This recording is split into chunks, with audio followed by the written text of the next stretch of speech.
প্রায় 3000 বছর আগের ঘটনা। 1500 বছর আগে নাজিল হওয়া কিতাবের ভেতরে দিয়েছেন কে? ডক্টর মরিস বুকাইলিকে কেউ একজন এসে বলল, এর আগের একটা ঘটনা আছে, ঘটনাটা বলি। ফ্রান্সের বিখ্যাত সার্জন ডক্টর মরিস বুকাইলি, তিনি ফেরাউনের মরদেহ নিয়ে প্রত্নতাত্ত্বিক গবেষণা করেছিলেন। ফ্রান্সের সরকার মিশরের সরকারের কাছে চিঠি পাঠিয়েছিল। 80 দশকের শেষ দিকে এই ঘটনাটা ঘটছে। 80 দশকের শেষ দিকে ফ্রান্সের সরকার মিশরের সরকারকে চিঠি পাঠাইছিল যে ফেরাউনের মরদেহটা একটু পাঠান, এটা একটু আমরা গবেষণা করব। মিশরের সরকার রাজি হয়ে পাঠাইছিল। পাঠানোর পরে প্যারিস বিমানবন্দরে ফেরাউনের মরদেহকে একদম গার্ড অফ অনার দিয়ে রিসিভ করা হয়েছিল। আর প্রত্নতাত্ত্বিক গবেষণার জন্য মেডিকেল টিমের প্রধান ছিলেন প্রফেসর ডক্টর মরিস বুকাইলি। এবার তার প্রত্নতাত্ত্বিক গবেষণা শুরু হলো। মরিস বুকাইলি মেডিকেল টিমের প্রধান। গবেষণা করতে গিয়ে তারা দেখলো ফেরাউনের লাশের মধ্যে, তার দেহের মধ্যে লবণের কিছু অংশ তারা পাইছে। তখন ডক্টর মরিস বুকাইলি বলল, আমি নিশ্চিত যেহেতু দেহে লবণের অংশ আছে, তার মানে এটা সাগরে ডুবে মরছে, কারণ সাগরের পানিটা কি লবণাক্ত। একজন কয়ে, স্যার এটা নতুন কথা না, এটা পুরান কথা। মুসলমানদের ধর্মীয় কিতাব কোরআনে কারীমের 10 নম্বর সূরা, সূরা ইউনূসের 90 থেকে 92 নম্বর আয়াতে এই ঘটনা আল্লাহ বলে দিয়েছেন। ডক্টর মরিস বুকাইলি বলল, হাউ ইজ ইট পসিবল, এটা কিভাবে সম্ভব? 1500 বছর আগে বিজ্ঞান ছিল না, কোরআন নাজিল হয়েছে শুনছি 1500 বছর আগে, আর ফেরাউনের ঘটনা ঘটছে 3000 বছর আগে। তো 3000 বছর আগের কিচ্ছা 1500 বছর আগে ঢুকলো কেমনে, এটা জানলো কেমনে? কয় নিশ্চয়ই এই কিতাবের কোথাও গলত আছে, ভুল আছে, এটা আনো, আমি একটু দেখি চেক করে কোথাও ভুল টুল আছে কিনা। কেমন পণ্ডিত!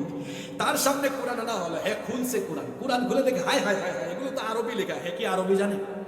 কথা কন না কেন, আরবি জানে? ফ্রান্সের মানুষের মাতৃভাষা তো আরবি না।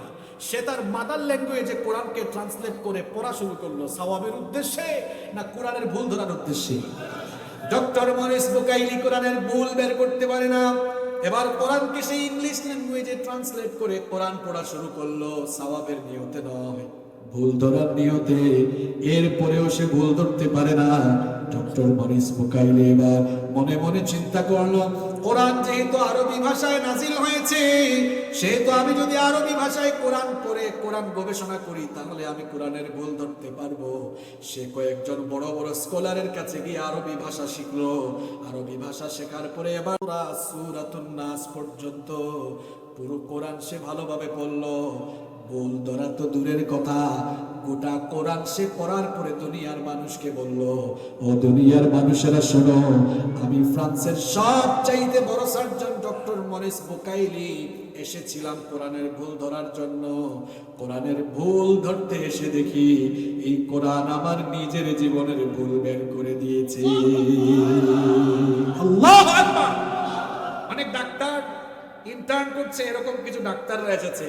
এটা সিটি এলাকা, তো ডাক্তারদের উদ্দেশ্যে বলি, হিউম্যান এমব্রায়োলজি নিয়ে হিউম্যান এমব্রায়োলজিস্টরা যে গবেষণা করেছেন কিছুদিন আগে, হিউম্যান এমব্রায়োলজির এই তথ্য কোরআনে 1500 বছর আগে দিয়েছেন কি?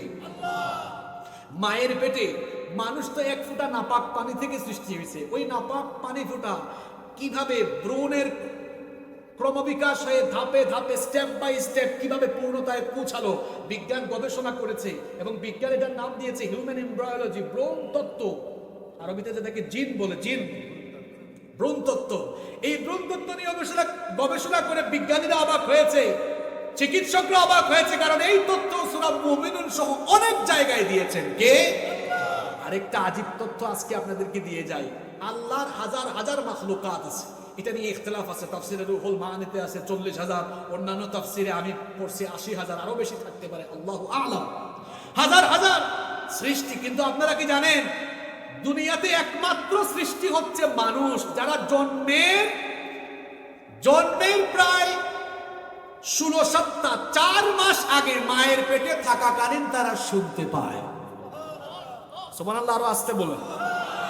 পৃথিবীতে এই কিতাবের চাইতে দামি কোনো কিতাব আর আছে? কোরআনুল কারীম হচ্ছে পৃথিবীর সবচাইতে সম্মানিত গ্রন্থ, সর্বশ্রেষ্ঠ গ্রন্থ, সবচাইতে মর্যাদাবান গ্রন্থ। প্রশ্ন হতে পারে, কি কারণে এর এত সম্মান, কি কারণে এর এত স্পেশালিটি, এত ডিগনিটি কেন? এর কিছু কারণ আছে না নাই? আমি আজ আপনাদের সামনে কোরআনুল কারীম এত মর্যাদাপূর্ণ কিতাব হওয়ার কয়েকটি কারণ বলবো, এরপরে এই কোরআন আমাদের কাছে কি দাবি পেশ করেছে সেটা তুলে ধরবো ইনশাআল্লাহ। কোরআন হচ্ছে দুনিয়ার শ্রেষ্ঠ গ্রন্থ। এর কারণ হচ্ছে Quran is a book that is most read in this world. কোরআন হচ্ছে পৃথিবীর একমাত্র কিতাব যা এই দুনিয়াতে সবচাইতে বেশি পাঠ করা হয়। সুবহানাল্লাহ। কোরআনকে কোরআন কেন বলা হয়? এখানের দিকে তাকালেই আমরা বুঝতে পারবো। যেমন এখানে একটা বই, যদি বইটার নাম থাকে নামাজের, মনে করেন মনের মতো সালাত, তাহলে বইয়ের নাম দেখে বোঝা যায় বুঝছি এখানে নামাজ নিয়ে আলোচনা হয়েছে। যদি এখানে রোজার মাসাইল বইয়ের নাম থাকে, মানুষ বুঝবে বুঝছে এখানে রোজা নিয়ে আলোচনা হয়েছে। বইয়ের নামকরণ থেকে অনেক সময় কি নিয়ে আলোচনা হয়েছে সেটা বোঝা যায়। কিন্তু কোরআনকে কেন কোরআন বলা হয় এটা আমরা অনেকে হয়তো জানি না। কোরআন শব্দটিকে তার ওয়াজহুত তাসমিয়া এর দিকে খেয়াল করলে কিন্তু আমরা বুঝতে পারবো কেন এর নাম কোরআন। অভিধান ব্যাখ্যাগণ কেউ কেউ বলেছেন এই কোরআন শব্দটি করউন মূল ধাতু থেকে এসেছে, যার অর্থ হলো সর্বাধিক পঠিত। আমি যদি সহজ বাংলায় আপনাদেরকে বুঝাই তাহলে এটা দুনিয়ার একমাত্র কিতাব যা অনবরত দিবানিশি 24 ঘন্টা পৃথিবীর কোথাও না কোথাও তিলাওয়াত হয়। সুবহানাল্লাহ। আপনারা বলবেন হুজুর এটা কেমনে, মাথায় তো ধরে না, কারণ আমরা তো রাতের বেলা যখন ঘুমাই তখন কোরআন পড়ে আবার কে। আপনি যে বললেন 24 ঘন্টা কোরআন তেলাওয়াত হয়, এখন বিজ্ঞানের যুগ, মানুষ বিজ্ঞান ভিত্তিক বাস্তবিক কথা শুনতে চায়। আসেন বিজ্ঞান দিয়ে বোঝাই। মহাকাশ এবং জ্যোতির্বিজ্ঞানীরা গবেষণা করে বললেন পৃথিবীর ঘূর্ণায়মান পদ্ধতি এবং আহ্নিক গতি আর বার্ষিক গতির ফলে পৃথিবীর বিভিন্ন স্থানে সময়ের ভিন্নতা আছে না নাই? যেমন বাংলাদেশের রংপুরে এখন রাত 11টা বাজতেছে, সৌদি আরবে এখন রাত 8টা বাজে, ইউনাইটেড স্টেট অফ আমেরিকা এখন দুপুর 1টা বাজতেছে, এখন লন্ডনে বিকাল 5টা বাজতেছে, ইতালিতে এক সময়, ফ্রান্সে এক সময়, কানাডায় এক সময়, অস্ট্রেলিয়া এক সময়, পার্শ্ববর্তী দেশ প্রতিবেশী দেশ ভারতেও আধা ঘন্টা বেশ কম আছে। আমরা এখন কোরআনের আলোচনা শুনতেছি, কিন্তু কোন দেশে এখন ফজরের নামাজ হচ্ছে, কোন দেশে জোহরের নামাজ, কোন দেশে আসরের নামাজ, কোন দেশে মাগরিবের নামাজ, মসজিদে হারামে কিছুক্ষণ আগে এশার নামাজ শেষ হলো। তাহলে বোঝা গেল সময়ের ভিন্নতার কারণে কি হচ্ছে, নামাজের সময়টা একরকম হয়। মহাকাশ বিজ্ঞানীরা অবাক করেন, স্যাটেলাইটের এই যুগে তারা গবেষণা করে দেখলেন সময়ের এই তারতম্যের কারণে প্রত্যেক দিন, প্রতিটি ঘন্টার প্রতিটি মিনিটে দুনিয়ার কোথাও না কোথাও প্রতিটি সেকেন্ডেই আজান হয়। সুবহানাল্লাহ। আজান হলে মানুষ নামাজে দাঁড়ায়। এখন বলেন তো নামাজে দাঁড়ায় মানুষ কোন বই থেকে তিলাওয়াত শুরু করে? নাকি বুখারী শরীফ থেকে বলে? আল্লাহু আকবার। عن ابي هريره رضي الله عنه قال قال رسول الله صلى الله عليه وسلم। শুরু হয় কোন কিতাব থেকে? তাহলে বিজ্ঞানের গবেষণা বলছে 24 ঘন্টায় দুনিয়ার কোথাও না কোথাও আজান হয়, আর 24 ঘন্টায় পৃথিবীর কোথাও, এই পৃথিবীর কোনায় কানায় মুসলমান নামাজে দাঁড়ায়, তার মানে নামাজে তেলাওয়াত করে। তাহলে আমরা এই কথা বলতে পারি Quran is a book that is most read in this world. কোরআন হচ্ছে দুনিয়ার একমাত্র কিতাব যা দিবানিশি 24 ঘন্টা অনবরত তেলাওয়াত হয়। সুবহানাল্লাহ। আবার কোরআন এটা কেমন কিতাব জানেন? Nobody has bothered to read or heard the holy book Quran. এই কোরআন যে পড়ে তারও খারাপ লাগে না, যে শুনে তারও খারাপ। আল্লাহর কিতাবে এই কোরআনের আকর্ষণটা কেমন দেখেন। কোরআনের তেলাওয়াতকারী যিনি, তার কোরআন তেলাওয়াত করতে খারাপ লাগে না, এমনকি যিনি কোরআন তেলাওয়াত শুনেন তারও কখনো খারাপ লাগে না। একটা গান যখন যুবক তরুণরা কিছুদিন পর বের হয়, ওই গানটা তারা কিছুদিন শুনে, মাঝখানে দেখলাম যুবকরা বাদাম বাদাম বলে পাগল হয়ে গেল, এরপরে কয়েকদিন পর বাদামের গান যুবকের কাছে পুরান হয়ে গেল। কিন্তু আমার বাবারা, আমার ভাইয়েরা বলেন তো, জন্মের পর থেকে আমরা মসজিদে যাই, প্রাপ্তবয়স্ক হওয়ার পর থেকে আমরা মসজিদে যাই, মসজিদে গিয়ে আমরা শুনি ইমাম সাহেব প্রতিদিন প্রতি ওয়াক্তে একটা সূরা দিয়ে নামাজ শুরু করেন। সূরাটার নাম কি? সূরাতুল ফাতিহা। কোনদিন কি রংপুরের কোন মানুষ কোন মসজিদে গিয়ে বলেছে নাকি, ও হুজুর ডেইলি আপনি একটা সূরা দিয়া শুরু করেন কেন, আর কি কোন সূরা নাই নাকি, রেগুলার একটা পড়েন কেন? বলেন তো এমন অভিযোগ বা আপত্তি কেউ কখনো করেছে নাকি? কোনদিন করার কোন সম্ভাবনা আছে নাকি? এই অভিযোগ করা তো দূরের কথা, বরং একই আয়াত মানুষ বারবার শুনলে কলিজা ঠান্ডা হয়ে যায়। এক এক আলেম এক এক কণ্ঠে কোরআন পড়ে, কারো কারো কণ্ঠে, কারো কারো গলার মধ্যে আল্লাহ এমন মধু ঢেলে দিয়েছেন, কারো কারো ভয়েস এত সুন্দর, তারা যখন কোরআন পড়ে মানুষের কলিজাটা ঠান্ডা হয়ে যায়। বিশেষ করে আপনারা যারা হজ করেছেন, উমরা করেছেন, হারামাইন শরীফাইনে যারা নামাজ আদায় করেছেন, তারা আল্লাহর কিতাব সেখানে শোনার সৌভাগ্য অর্জন করেছেন। সেখানে যখন নামাজে তেলাওয়াত শুরু হয়ে যায়, তেলাওয়াত শুনলে মনে হয় যেন আসমান থেকে আল্লাহর কিতাব কোরআন নাজিল হচ্ছে। মানুষ অর্থ বুঝে না, তাও কান্না করে। আলহামদুলিল্লাহ, আমি গত কয়েক বছরে অনেকবার সেখানে নামাজ আদায় করার সুযোগ পেয়েছি। সেখানে নামাজের চিত্রে আমি দেখেছি অনেক মানুষ অর্থ না বুঝেও কাঁদে। একবার আমি এশার নামাজ আদায় করছিলাম, ইমামতি করছেন হারামের সবচেয়ে সিনিয়র ইমাম ফদিলাতুল শেখ আব্দুর রহমান আস-সুদাইস। এশার নামাজে তিনি সূরা নাবা তেলাওয়াত শুরু করেছেন, জাহান্নামের আয়াতগুলো তেলাওয়াত শুরু করেছেন। ইন্না জাহান্নামা কানাত মিরসাদা, এই আয়াতগুলো তিনি তেলাওয়াত করছেন, থেমে যাচ্ছেন, বারবার কাঁদছেন, রিপিট করছেন। আমার ডানে বামে সেদিন যারা দাঁড়ালেন তারা বাঙালি, দেখলাম নামাজের মধ্যে চিৎকার করে করে কাঁদছেন। তাদেরকে নামাজ শেষে বললাম, ভাই তোমরা তো আরবি বুঝো না, তাহলে নামাজের মধ্যে চিৎকার করে কেন কাঁদলে?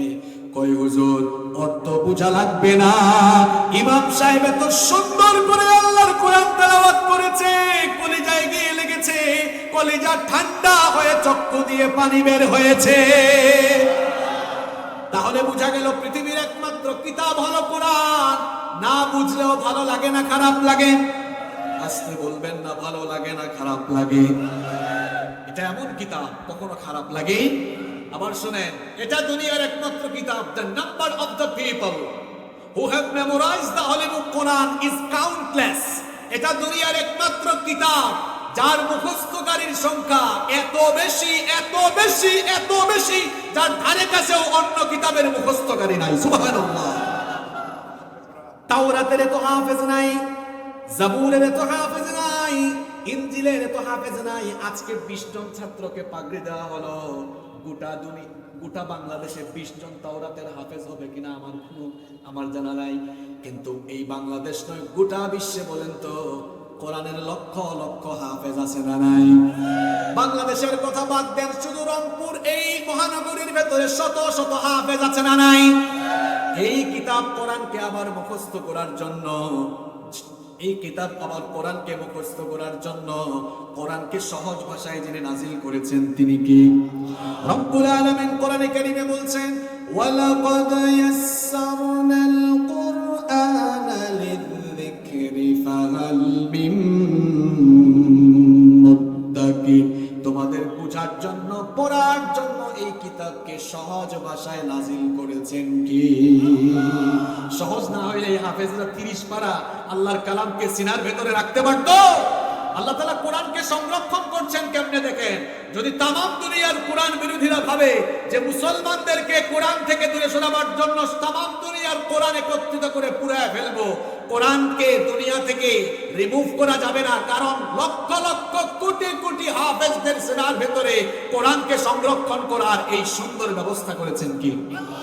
ওই হিন্দু লোকটা এই জন্য সুন্দর গানও লিখেছে, নকুল কুমার লোকটা হিন্দু, কিন্তু এত সুন্দর কথা সে লিখলো। আহারে, অনেক মুসলমানের সন্তান আছে, আব্দুল্লাহ আব্দুর রহমান নাম, কিন্তু কোরআনের কথা সমাজে প্রচার করতে বাধা দেয়, কোরআনের মাহফিলে বাধা দেয়। তার চাইতে ওই হিন্দু নকুল কুমার অনেক ভালো। কোরআন নাজিল হয়েছে কত হাজার বছর আগে?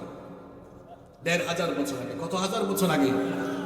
এই কোরআনকে, কোরআনওয়ালা লোকদেরকে পৃথিবী থেকে মুছে দেওয়ার জন্য অনেক কোরআন বিরোধীরা চেষ্টা করেছে। কোরআন হারায় নাই, তারাই কানের গহ্বরে হারিয়ে গিয়েছে। এখনো যারা কোরআন এবং কোরআনওয়ালা লোকদেরকে নিশ্চিহ্ন করে দেওয়ার দুঃস্বপ্ন দেখবে, সেই দুঃস্বপ্ন কোনোদিন বাস্তবে রূপায়িত হবে না, বরং তারা ধ্বংসের আস্থা করে নিক্ষিপ্ত হওয়া লাগবে।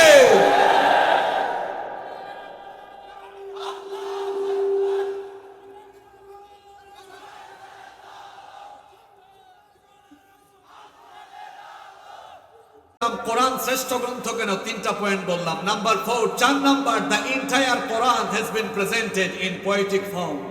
গোটা কোরআনকে ছন্দময় করে যিনি নাজিল করেছেন তিনি কে? দুনিয়াতে এইরকম ছন্দময় কিতাব আপনি পাবেন না যে কোনো সূরা শুরু করেন দেখবেন ছন্দের এক অভূতপূর্ব মিল আপনি খুঁজে পাবেন। যে কোনো সূরায় যান, এজন্য কোরআনটা পড়তে ভালো লাগে, মজা লাগে, কারণ কোরআনের এক আয়াতের সাথে আরেক আয়াতের সুন্দর চমৎকার ছন্দের মিল আছে না নাই? দেখেন আপনাদের পছন্দের সূরা, পরিচিত সূরাগুলো দিয়ে আপনাদেরকে দেখায়। আমরা জানি কোরআনের সবচাইতে ছোট সূরার নাম হচ্ছে সূরাতুল কাউসার। আসেন আমরা একটু মহব্বতে তিলাওয়াত করি আর বাস্তবে দেখে নেই কেমন ছন্দ মিল আল্লাহর কিতাবে আছে। সবাই মহব্বতে আমার সঙ্গে পড়েন, ইন্না আতাইনাকাল কাউসার ফাসাল্লি লিরাব্বিকা ওয়ানহার ইন্না শানিআকা হুয়াল আবতার। এবার আপনারা একটু কষ্ট করে জবাব দিন, ইন্না আতাইনাকাল, জোরে, ইন্না আতাইনাকাল ফাসাল্লি লিরাব্বিকা ইন্না শানিআকা হুয়াল। সব আয়াতের শেষে র, আপনারা তো অনেকে হয়তো আরবি বুঝবেন না, মানে র সাকিন আছে, যাই হোক, কাউসার, আবতার, ওয়ানহার, মিল আছে। আসলে আমরা সূরা ইখলাস পড়ি, কুল হুয়াল্লাহ আল্লাহুস লাম ইয়ালিদ ওয়ালাম ইয়াকুল লাহু কুফুয়ান। সব আয়াতের শেষে দ আছে, ডাল আছে। আসেন আমরা আমাদের সবচাইতে পছন্দের সূরাটা পড়ি, আর রহমান আল্লামাল কুরআন খালাকাল ইনসান আল্লামাহুল বায়ান। বলেন ছন্দ মিল আছে? আসেন আমরা আরেকটা সূরা পড়ি, কুল আউযু বিরাব্বিন নাস মালিকিন নাস ইলাহিন নাস মিন শাররিল ওয়াসওয়াসিল খান্নাস আল্লাযী ইউওয়াসওয়িসু ফি সুদুরিন নাস মিনাল জিন্নাতি ওয়ান নাস। সবাই এর শেষে সিন আছে তো? Keep in your mind, the entire Quran has been presented in poetic form. গোটা কোরআনকে এভাবেই আল্লাহ তাআলা ছন্দময় করে নাজিল করেছেন। অন্য কোন কিতাবে ততটা ছন্দময় নয় যতটা ছন্দময় আল্লাহর কিতাব কোরআন। সুবহানাল্লাহ। নিজেরা এখনো কোরআন শিখলেন না, মনে করছেন হুজুর এটা মুল্লাদের কিতাব, আমরা বিজ্ঞান মনস্ক মানুষ। Keep in your mind, there is no contradiction between the Holy Book, Quran and science. কোরআনের সাথে বিজ্ঞানের কোনো দ্বন্দ্ব নাই। আপনার বিজ্ঞান পুরান, আপনার বিজ্ঞানটা নতুন, আর কোরআনের তত্ত্ব অনেক অনেক আগের, অনেক পুরাতন। বিজ্ঞান যা জানছে এখন বা 200-300 বছর আগে, কোরআনটা বলেছে কত বছর আগে?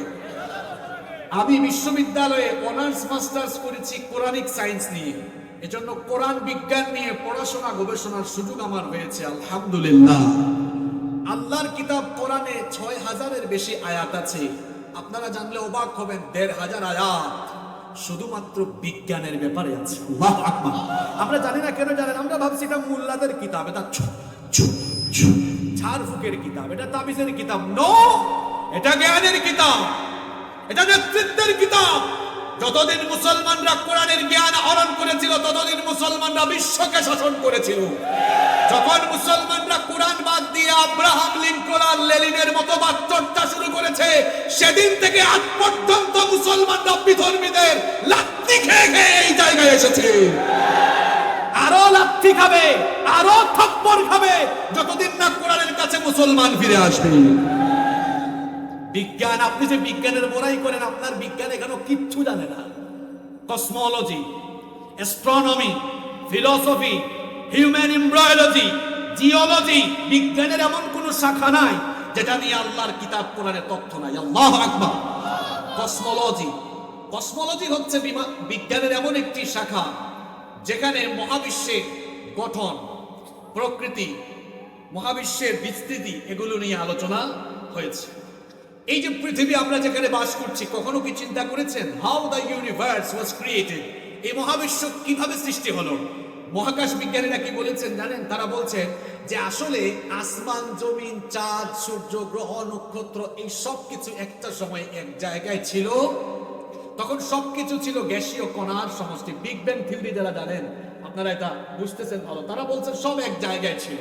এরপরে মহাশূন্যে একটা বিস্ফোরণ ঘটলো। মহাবিস্ফোরণের পর সবকিছু আলাদা আলাদা হয়ে গেল। আসমান আলাদা হইল, জমিন আলাদা হইল, চাঁদ, সূর্য, চন্দ্র, গ্রহ, নক্ষত্র আলাদা হইল। এভাবেই সবকিছুর পয়দা হয়েছে। আর বিজ্ঞান তার নাম দিয়েছে বিগ ব্যাং থিওরি। এটা কবে আবিষ্কার হয়েছে? এই তো মাত্র কিছুদিন আগে। মহাবিশ্বের উৎপত্তি সম্পর্কে বিগ ব্যাং থিওরির যে ধারণা বিজ্ঞান কিছুদিন আগে দিল, যেই কিতাবকে আপনি মুল্লাদের কিতাব মনে করে আজও শিখলেন না, বাচ্চাগুলোরে কোরআন শিখাইলেন না, ওই কোরআনের ভেতরে ১৫০০ বছর আগে মহাবিশ্বের উৎপত্তির ধারণা যিনি দিয়েছেন তিনি কে?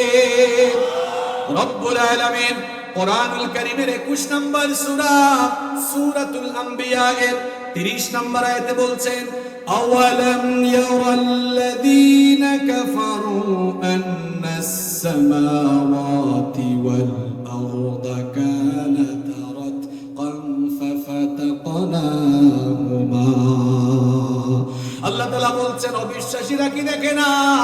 আসমান আর জমিন সৃষ্টির শুরুতে এক জায়গায় ছিল, আলাদা ছিল না। এরপরে ফাফাতাকনাহুমা, আমি আমার মহা ক্ষমতা বলে সেগুলোকে আলাদা করে দিয়েছি।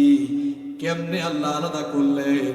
কোরআনুল কারীমের ৪১ নম্বর সূরা সূরা হামিম আস-সাজদা এর ১১ নম্বর আয়াতে আল্লাহ আরো সুন্দর করে বললেন, সুম্মাস্তাওয়া ইলাস সামাই ফাসাওয়া সুম্মাস্তাওয়া ইলাস সামাই ওয়া হিয়া দুখানুন ফাকালা লাহা ওয়া লিল আরদি ائتيا طوعا أو كرها قالتا آتينا طائعين।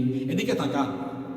সারা জীবন তো কোরআন থেকে কবর আর হাসরের ওয়াজ শুনছেন, বাচ্চাগুলোরও তো কোরআন শিখাইলেন না। এখন ভাবতেছেন হুজুর কি শুরু করছে? এগুলা বুঝেন, তারপরে বুঝবেন কোরআন কত দামি কিতাব। কোথায় থাকেন আপনি? এদিকে তাকান। আল্লাহ বলছেন শোনো, আসমান আর জমিনে যখন মহাবিস্ফোরণ ঘটলো, কোথাও আগুন লাগলে সেই জায়গায় ধোঁয়া সৃষ্টি হয় কি হয় না? ধোঁয়া বুঝেন তো আপনারা? আল্লাহ তাআলা বলছেন মহাশূন্যে যখন মহাবিস্ফোরণ ঘটলো, আসমান তখন ধোঁয়াশাচ্ছন্ন হয়ে গেল। আমি তখন ধোঁয়াশাচ্ছন্ন আকাশের দিকে মনোনিবেশ করে আসমান জমিনকে বললাম, তোমরা পরস্পর আলাদা হয়ে যাও। আসমান জমিন তখন বলল, ক্বালাতা আতাইনা তাইঈন, আমরা আমাদের রবের হুকুম মেনে অনুগতদের মতো অস্তিত্বমান অবস্থায় ফিরে গেলাম। 1979 সালে সৌদি আরবের রাজধানী রিয়াদে একটি কনফারেন্স হয়েছিল। সেই কনফারেন্সের নাম ছিল মুক্তামর আশ-শাবাব, ইউথ কনফারেন্স। সেই কনফারেন্সে আমেরিকার বিখ্যাত বিজ্ঞানী, আমেরিকার একজন বিখ্যাত সায়েন্টিস্ট বালমার উপস্থিত ছিলেন। ওই কনফারেন্স হলে এই আয়াতটা তিনি তেলাওয়াত শুনলেন। দাঁড়ালেন, বলেন থামো থামো থামো থামো। মহাবিশ্ব উৎপত্তির এই ধারণা বিগ ব্যাং থিওরির মাধ্যমে বিজ্ঞানীরা আবিষ্কার করছে কিছুদিন আগে। তোমরা এটা কোন বই থেকে পড়ো? বলা হলো এটা এখনকার কিতাব নয়, এটা আজ থেকে ১৫০০ বছর আগে নাজিল হওয়া আল্লাহর কিতাবের আয়াত। সুবহানাল্লাহ। সে তখন বলল ১৫০০ বছর আগে তো দুনিয়াতে বিজ্ঞান ছিল না, কোন সায়েন্স ল্যাবরেটরি ছিল না, বিজ্ঞানাগারও ছিল না। সুতরাং ১৫০০ বছর আগে ওই কিতাবে এমন তথ্য আসা এটা প্রমাণ করে এটা আবুল তাবুল কোনো মানুষের কিতাব নয়, বরং এটা মহাবিশ্বের কারিগর যিনি তার পক্ষ থেকে নাজিল হওয়া কিতাব। আমিও আর গুমরা পথভ্রষ্ট থাকতে চাই না। ওই কনফারেন্স হলে সবাইকে সাক্ষী রেখে কালেমা পড়ে সে মুসলমান হয়েছে। যারা বিজ্ঞানের বড়াই করেন শুনেন, আর কোরআনকে মোল্লাদের কিতাব বানাইছেন। বিজ্ঞান যত উন্নত আর সমৃদ্ধ হবে, বিজ্ঞানের শিক্ষক, বিজ্ঞানের ছাত্ররা, পৃথিবীর বিজ্ঞানীরা ভিক্ষার ব্যাগ হাতে নিয়ে কোরআনের সামনে এসে চিরকাল ভিক্ষুকের মতো দাঁড়িয়ে থাকতে বাধ্য হবে।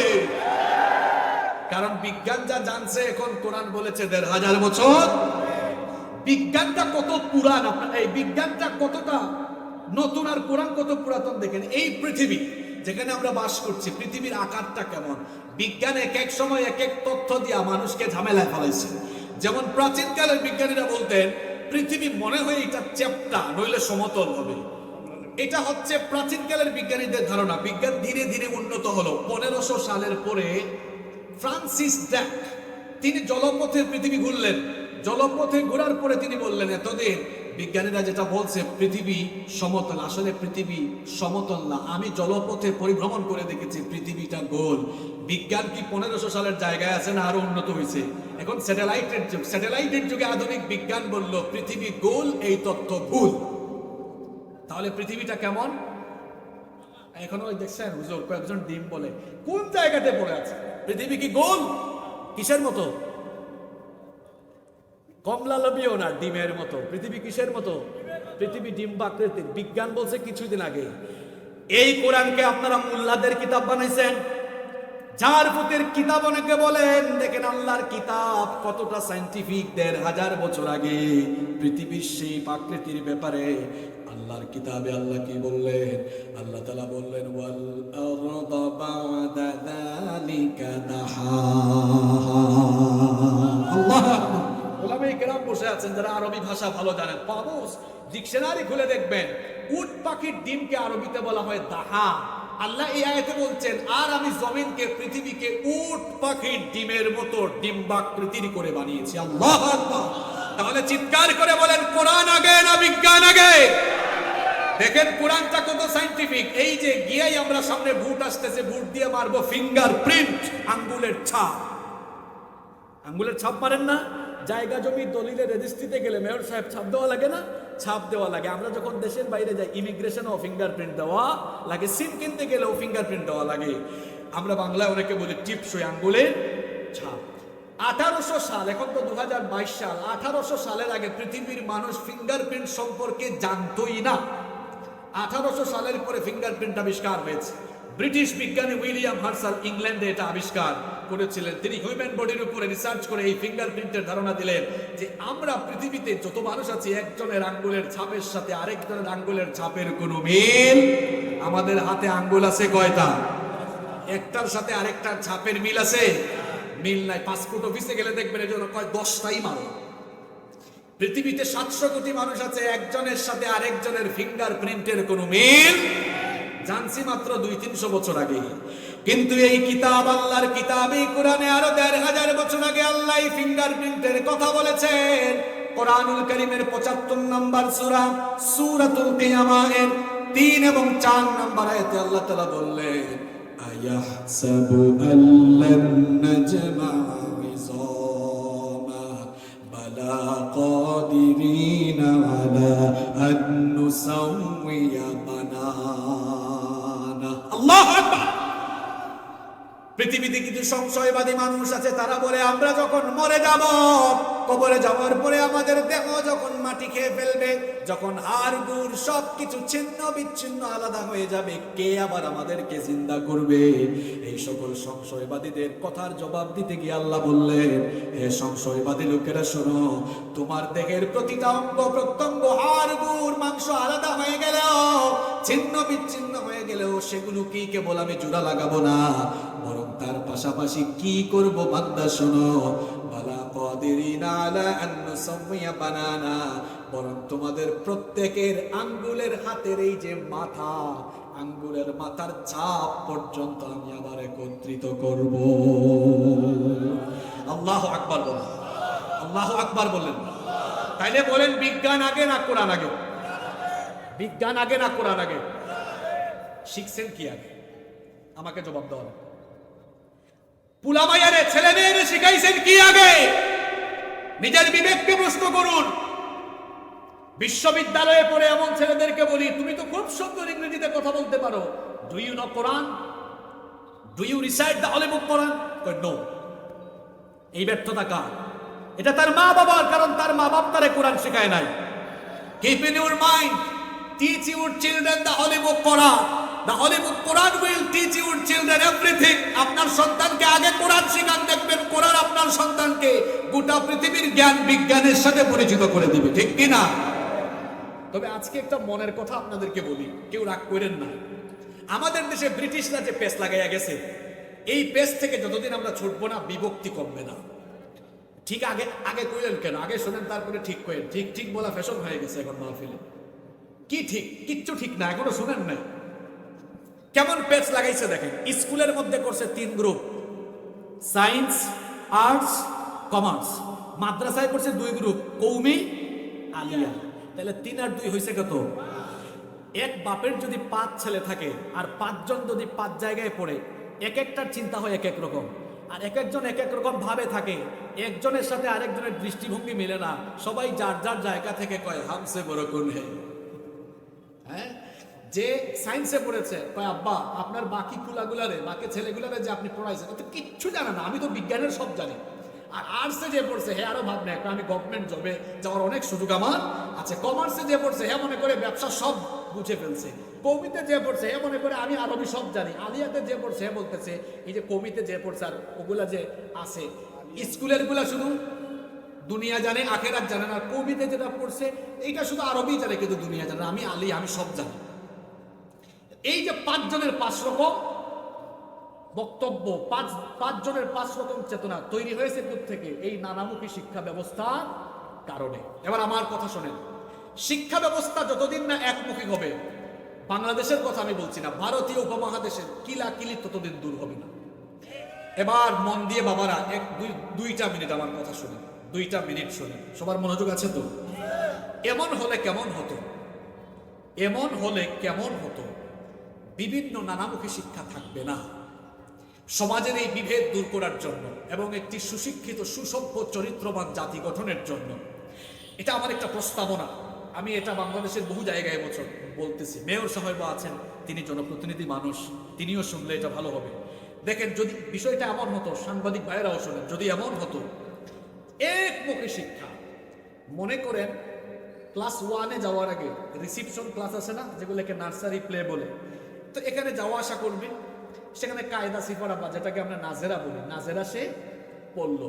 এবার ইয়ার 1 বা স্ট্যান্ডার্ড 1 বা ক্লাস 1 বা আসসানাতুল উলা বা আসসাফুল উলা, যেটাই নাম আমরা আরবিতে ইংরেজিতে যেভাবে দিলাম, ক্লাস 1-2-তে সরকার কর্তৃক প্রণীত পাঠ্যসূচি এটা থাকবে, কারণ এটা সরকারের প্রণীত। বাংলা, ইংরেজি, সমাজ ইত্যাদি ইত্যাদি যে সাবজেক্ট আছে সেগুলো থাকবে। আমাদের বাচ্চাগুলো যেন তারা যেন সুসভ্য হয়। যদি ক্লাস 1 থেকে একটু কোরআনের বই রাখা যায়, হাদিসের বই রাখা যায়, একটু দোয়া শিখবে, মাসলা মাসাইল শিখবে। কলেজ বিশ্ববিদ্যালয়ের ছেলেরা অনেক ছেলেদেরকে পাইছি গোসলের ফরজ জানে না, ওযুর ফরজ জানে না, এরকম ছেলে পেলেও পাইছি। একজনকে একদিন বললাম কলেজে পড়ে, বলো তো গোসলের ফরজ কি? কয় হুজুর গোসলের আবার ফরজ কি? সাবান মাইকা গোসল করবো, এটাই গোসল, কিন্তু গোসলের ফরজ জানে না। তো এখন যদি এইরকম শিক্ষা ব্যবস্থা থাকতো আর আমাদের ছেলেগুলো যেন কোরআনটা শিখে, শুনতেছেন আমার কথা? ক্লাস 1-2 পর্যন্ত সে নাজেরা শিখে কোরআন দেখে দেখে পড়ার যোগ্যতা অর্জন করলো। এখন কোরআন কি যেন তেন ভাবে পড়লে হবে না শুদ্ধ করে পড়তে হবে?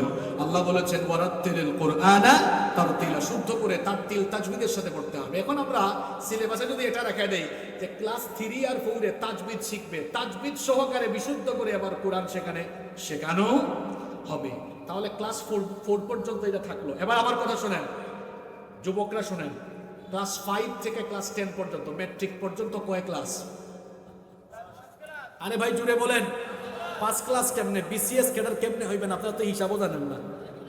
6 ক্লাস, ঠিক বলছে। ক্লাস 5 থেকে ক্লাস 10 ম্যাট্রিক পর্যন্ত 6 ক্লাস না? ইন্টারমিডিয়েট বা আলিম আরো 2 ক্লাস, 6 আর 2 কত হইল?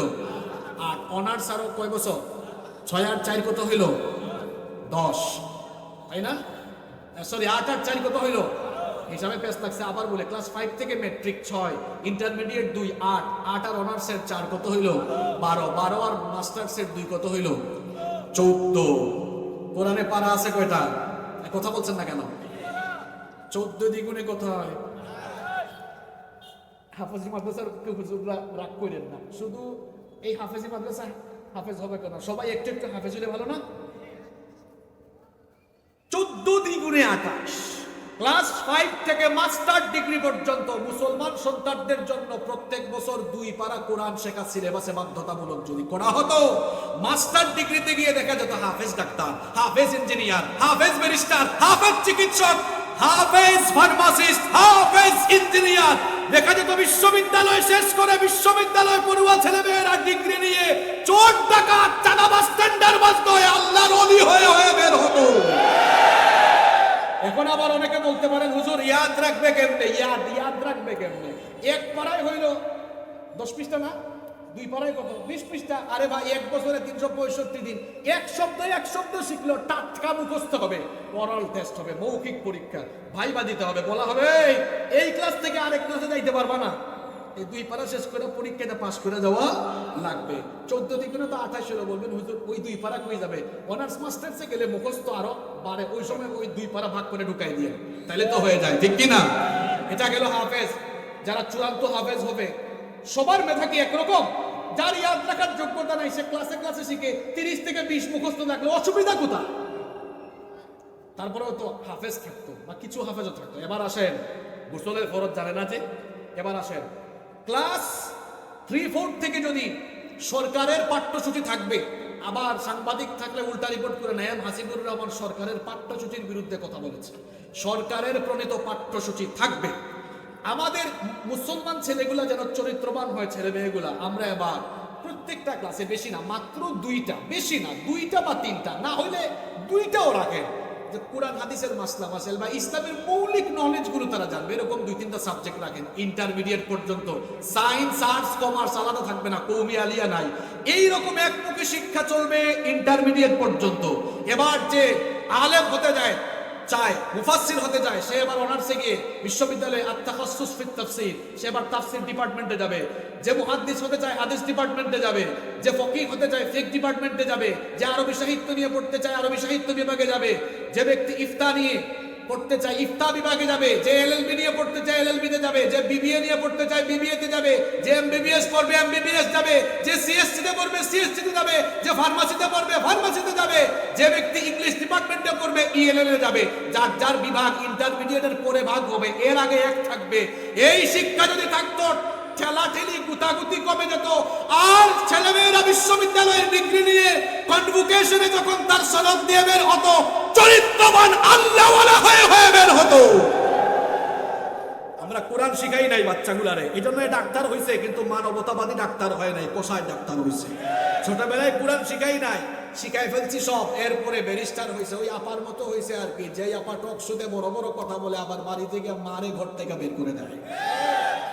ছোটবেলা কোরআন শিখায় নাই, তারপরে বানাইছে ইঞ্জিনিয়ার। এই ইঞ্জিনিয়ার বড় হইয়া যেখানে রড দরকার সেখানে বাঁশ ঢুকায়া দেয়। ছোটবেলায় যদি সবার আগে কোরআন শেখাতো, এটা আল্লাহ বলা হতো। এই জন্য বলেছি, সবার আগে সন্তানকে কোরআন শেখাবেন। আপনার বাচ্চাকে অ আ ক খ এবিসিডি শেখাবেন, পরে আলিফ বা তা তা শেখাবেন সবার।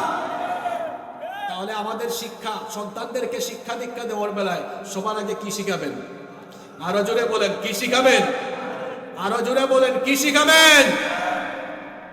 একটা সন্তান বানানো এরকম, সন্তানটা নামাজি হবে, আপনি মারা যাওয়ার পর সন্তান জানাজা ইমামতি করবে। আব্বাজানরা একটু চিন্তা করেন তো, ফিলিংসটা কেমন এখন থেকে, একটু ভাবেন না। আপনি মারা গেলেন, ইমাম সাহেব বা একজন বড় আলেম আসলেন, তিনি ইমামতি করলেন, তিনি জানাজাটা এমনি পড়াবেন, আল্লাহু আকবার আল্লাহু আকবার আল্লাহু আকবার আল্লাহু আকবার আসসালামু আলাইকুম ওয়া রাহমাতুল্লাহ পড়াবেন, কিন্তু আবেগ থাকবে। এবার হুজুরের বিপরীতে নিজের ছেলে, আরে তাকবীরটা দেওয়ার আগেই তো কলিজা ফাটবে, চক্ষু দিয়ে শুধু পানি বের হবে। প্রতিটা তাকবীর দিবে, কলিজাটা দুমড়ে মুচড়ে উঠবে। সালাম ফেরানোর আগ পর্যন্ত জানাজার নামাজে কেঁদে কেঁদে অবস্থা খারাপ হয়ে যাবে। নিজের ছেলে তার বাপের জানাজা পড়ছে, এটাই তো জীবনের সফলতা। It's called success. কেন এটাকে সফলতা বললাম জীবনের জানেন? আপনার ছেলে জানাজা ইমামতি করছে, আপনার ছেলেকে এমন ছেলে বানাইছেন, এটা কোরআনওয়ালা ছেলে, নেককার ছেলে। ছেলেটা লাশ সামনে রাইখা, বাপের ছেলে বাপের লাশ সামনে রাইখা ছেলেটা এবার চোখের পানি ছাড়ছে। আল্লাহ সহ্য করতেছেন না, ফেরেশতাদেরকে ডেকে বলেন, আমার এই গোলামের ছেলেকে নেককার ছেলে বানাইছে, তার ছেলেটা দেখোস না, চোখ দিয়ে শুধু পানি ফেলাইতেছে পানি ফেলাইতেছে, এই পানি সহ্য হচ্ছে না, এই পানি নাকের ডগায় আসার আগে এই পানি দিয়ে আল্লাহ আপনার কবরের জাহান্নামের আগুনকে চিরতরে আল্লাহ নিভায়া দিবে।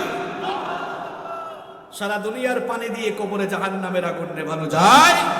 সন্তানের চোখের পানির পাওয়ার কত দাম! এটা যখন বেয়ে বেয়ে গড়িয়ে গড়িয়ে পড়বে, নাকের ডগায় আসার আগে জাহান্নামের আগুন নিভাইয়া দিবেন কে? সন্তানগুলার এর জন্য কি বানাবেন? সবাইকে আলেম বানালে ডাক্তার ইঞ্জিনিয়ার হবে কি? ডাক্তার ইঞ্জিনিয়ার বানান, ছেলে মেয়ে একাধিক থাকলে একটাকে আলেম বানান। তবে ডাক্তার ইঞ্জিনিয়ার ওটারে বানান ঠিক আছে, কিন্তু ডাক্তার ইঞ্জিনিয়ার বানানোর আগে এর আগে কি শিখাইতে হবে? আগে কি শিখাইতে হবে? আবার ভাবি আর না এটা মোল্লাদের কিতাব। বললামই তো কোরআনের সাথে বিজ্ঞানের কোনো দ্বন্দ্ব নাই, বরং কোরআনটা পুরাপুরি বিজ্ঞানময় গ্রন্থ। বলেছেন কে? নাম্বার 6, কোরআন হচ্ছে এমন একটি বুক, এমন একটি কিতাব, এই কিতাবের ভেতরে কোনো ভুল ভ্রান্তি আছে নাকি? যে কোনো বই আপনারা হাতে নেবেন, দেখবেন বইয়ের লেখক যিনি, শুরুতেই তিনি তার ব্যর্থতার কথা বলেন তিনি আমি লিখতে গিয়ে অথবা প্রিন্টিং হতে গিয়ে যদি কোনো মিস্টেক হয় আমাদেরকে জানাবেন, পরবর্তীতে সংশোধনী দিব। বলেন তো আল্লাহ কোরআনের শুরুতে কি বলছেন? ও রংপুরের আমার বান্দারা, কোরআন পড়তে গিয়া ভুল টুল পাইলে আমারে তোমরা জানাইও, এমন কথা বলেছেন নাকি? বরং আল্লাহ শুরুতেই বলেছেন কি আর ভুল হবে? শুরুতে আল্লাহ আগে প্রশংসা করলেন আলহামদুলিল্লাহি রাব্বিল আলামিন। জানেন না আপনারা? তাহলে জবানটা খোলেন আর পড়েন আলহামদুলিল্লাহি রাব্বিল আলামিন। আল্লাহ বললেন ভুল হওয়া তো দূরের কথা, বরং ভুল আর দুর্বলতা থেকে মুক্ত যিনি, সেই রব তার নিজের কুদরতের প্রশংসা করে কিতাব শুরু করেছে। এরপরের সূরাতে এসে বললেন যালিকাল কিতাব লা রাইবা ফি, this is the book, the most authentic and original book in this world, whereof there is no doubt about it, and it's a guidance for those who are muttaqin। এমন কিতাব দিয়েছি তোমাদেরকে, ভুল আছে, সন্দেহ আছে, এ ব্যাপারেও সন্দেহ করা যায় না। আল্লাহু আকবার। এই কিতাবের ভুল ধরার জন্য যারা চেষ্টা করেছে তারা নিজেদের জীবনের ভুল খুঁজে পেয়েছে। ফেরাউনের মরদেহ নিয়ে গবেষণা করতে গিয়ে ডক্টর মরিস বুকাইলি সে তার জীবনের ভুল খুঁজে পেয়েছে। কোরআন নাজিল হয়েছে ১৫০০ বছর আগে। কত বছর আগে? ফেরাউন লোহিত সাগরে ডুবে মরছে ৩০০০ বছর আগে। কত বছর আগে? প্রায় ৩০০০ বছর আগের ঘটনা ১৫০০ বছর আগে নাজিল হওয়া কিতাবের ভেতরে দিয়েছেন কে? ডক্টর মরিস বুকাইলিকে কেউ একজন এসে বলল এর আগের একটা ঘটনা আছে, ঘটনাটা বলি। ফ্রান্সের বিখ্যাত সার্জন ডক্টর মরিস বুকাইলি তিনি ফেরাউনের মরদেহ নিয়ে প্রত্নতাত্ত্বিক গবেষণা করেছিলেন। ফ্রান্সের সরকার মিশরের সরকারের কাছে চিঠি পাঠিয়েছিল। ৮০ দশকের শেষ দিকে এই ঘটনাটা ঘটছে। ৮০ দশকের শেষ দিকে ফ্রান্সের সরকার মিশরের সরকারকে চিঠি পাঠাইছিল যে ফেরাউনের মরদেহটা একটু পাঠান, এটা একটু আমরা গবেষণা করব। মিশরের সরকার রাজি হয়ে পাঠাইছিল। পাঠানোর পরে প্যারিস বিমানবন্দরে ফেরাউনের মরদেহকে একদম গার্ড অফ অনার দিয়ে রিসিভ করা হয়েছিল। আর প্রত্নতাত্ত্বিক গবেষণার জন্য মেডিকেল টিমের প্রধান ছিলেন প্রফেসর ডক্টর মরিস বুকাইলি। এবার তার প্রত্নতাত্ত্বিক গবেষণা শুরু হলো। মরিস বুকাইলি মেডিকেল টিমের প্রধান। গবেষণা করতে গিয়ে তারা দেখলো ফেরাউনের লাশের মধ্যে, তার দেহের মধ্যে লবণের কিছু অংশ তারা পাইছে। তখন ডক্টর মরিস বুকাইলি বলল আমি নিশ্চিত যেহেতু দেহে লবণের অংশ আছে তার মানে এটা সাগরে ডুবে মরছে, কারণ সাগরের পানিটা কি লবণাক্ত। একজন কয়ে স্যার এটা নতুন কথা না, এটা পুরান কথা। মুসলমানদের ধর্মীয় কিতাব কোরআনে কারীমের 10 নম্বর সূরা, সূরা ইউনূসের 90 থেকে 92 নম্বর আয়াতে এই ঘটনা আল্লাহ বলে দিয়েছেন। ডক্টর মরিস বুকাইলি বলল হাউ ইজ ইট পসিবল, এটা কিভাবে সম্ভব? ১৫০০ বছর আগে বিজ্ঞান ছিল না, কোরআন নাজিল হয়েছে শুনছি ১৫০০ বছর আগে, আর ফেরাউনের ঘটনা ঘটছে ৩০০০ বছর আগে। তো ৩০০০ বছর আগের কিচ্ছা ১৫০০ বছর আগে ঢুকলো কেমনে? এটা জানলো কেমনে? কয় নিশ্চয়ই এই কিতাবের কোথাও গলত আছে, ভুল আছে, এটা আনো আমি একটু দেখি চেক করে কোথাও ভুল টুল আছে কিনা। কেমন পণ্ডিত! তার সামনে কোরআন আনা হলো, হ্যাঁ খুলছে কোরআন খুলে দেখে হায় হায় হায় হায় এগুলো তো আরবি লেখা। হ্যাঁ কি আরবি জানে? কথা কন না কেন? আরবি জানে। ফ্রান্সের মানুষের মাতৃভাষা তো আরবি না, সে তার মাদার ল্যাঙ্গুয়েজে কোরআনকে ট্রান্সলেট করে পড়া শুরু করলো। সওয়াবের উদ্দেশ্যে না কোরআনের ভুল ধরার উদ্দেশ্যে? ডক্টর মরিস বুকাইলি কোরআনের ভুল বের করতে পারে না। এবার কোরআনকে সেই ইংলিশ ল্যাঙ্গুয়েজে ট্রান্সলেট করে কোরআন পড়া শুরু করলো, সওয়াবের নিয়তে নয়, ভুল ধরার নিয়তে। এরপরেও সে ভুল ধরতে পারে না। ডক্টর মরিস বুকাইলি এবার মনে মনে চিন্তা করলো কোরআন যেহেতু আরবি ভাষায় নাজিল হয়েছে, সেহেতু আমি যদি আরবি ভাষায় কোরআন পড়ে কোরআন গবেষণা করি তাহলে আমি কোরআনের ভুল ধরতে পারবো। সে কয়েকজন বড় বড় স্কলারের কাছে গিয়ে আরবি ভাষা শিখলো। আরবি ভাষা শেখার পরে এবার সূরাতুন নাস পর্যন্ত পুরো কোরআন সে ভালোভাবে পড়লো। ভুল ধরা তো দূরের কথা, গোটা কোরআন সে পড়ার পরে দুনিয়ার মানুষকে বলল, ও দুনিয়ার মানুষেরা শোনো, আমি ফ্রান্সের সবচাইতে বড় সার্জন ডক্টর মরিস বুকাইলি এসেছিলাম কোরআনের ভুল ধরার জন্য। কোরআনের ভুল ধরতে এসে দেখি এই কোরআন আমার নিজের জীবনের ভুল বের করে দিয়েছে। আল্লাহু আকবার। অনেক ডাক্তার ইন্টার্ন করছে, এরকম কিছু ডাক্তাররা এসেছে, এটা সিটি এলাকা তো, ডাক্তারদের উদ্দেশ্যে বলি, হিউম্যান এমব্রয়োলজি নিয়ে হিউম্যান এমব্রয়োলজিস্টরা যে গবেষণা করেছেন কিছুদিন আগে, হিউম্যান এমব্রয়োলজির এই তথ্য কোরআনে ১৫০০ বছর আগে দিয়েছেন কি?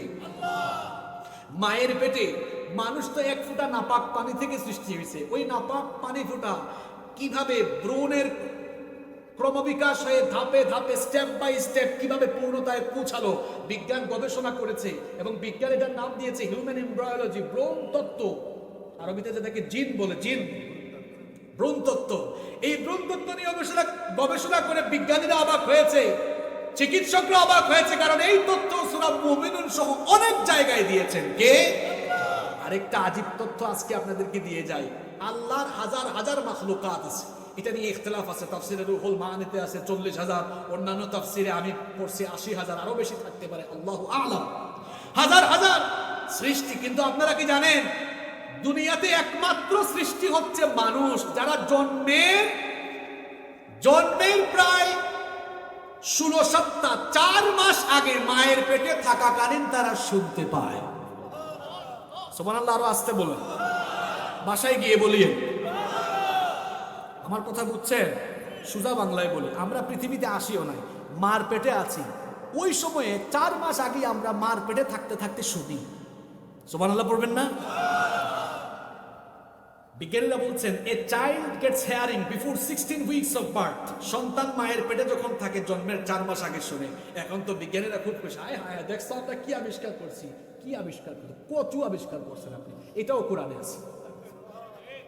আপনি কোরআন খুলে দেখেন, আল্লাহ বলেছেন, এখানে আলেমরা আছেন বসে, আমার উস্তাদ এখানে বসে আছেন, হুজুরও জানেন, এখানে আলেমরা জানেন, কোরআনে আল্লাহ শ্রবণ শক্তির কথা বলতে গিয়ে বলেছেন সামআন, মানে শ্রবণ শক্তি।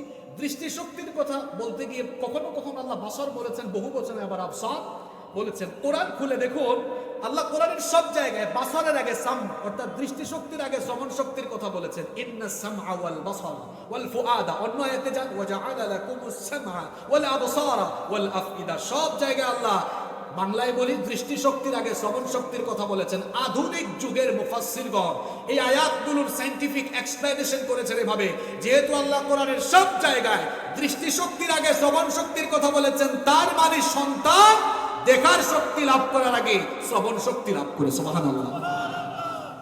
মায়ের পেটে থাকাকালীন শুনে বলে, দেখে রে যুবকরা শোনো, এতক্ষণ পরে তোমাদের কাছে আসছি, তোমরা যারা বিয়ে শাদী করো নাই, সুন্দরী মেয়ে দেখলে তো পাগল হয়ে যায়। আমার এক বন্ধু আরেক বন্ধুরে কয়, দোস্ত যা দেখছি, ইস খালি সুন্দরী মেয়ে দেখাতে দৌড়াও, এই দেখো মেয়ে যদি পছন্দ ঠিক মতো না করতে পারো, ঘটনাটা কি ঘটতেছে দেখো। এখন কোরআনের বিজ্ঞান দিয়া বুঝাই, এখন আর না মেনে নেওয়ার কোনো উপায়। আচ্ছা, কোরআন আর বিজ্ঞান একমত, সন্তান জন্মের কয় মাস আগে মায়ের পেটে শুনে? আরো জোরে, কয় মাস?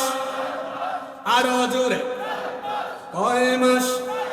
রংপুরের মানুষ, একটু রংপুরের মতো আওয়াজ হবে, কয় মাস?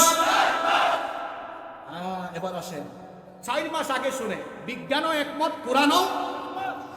এবার আপনার ওই যে সুন্দরী বউটা যদি খারাপ হয়, পেটের মধ্যে বাচ্চা নিয়ে সারাদিন যদি মোবাইলে ছাক্কা নাকা শুনে, সন্তান শুনতেছে তো পেট থেকে, না শুনে না? এটা হুজুরের কথা না বিজ্ঞানীদের কথা? শুধু বিজ্ঞানীদের কথা না কোরআনের কথা?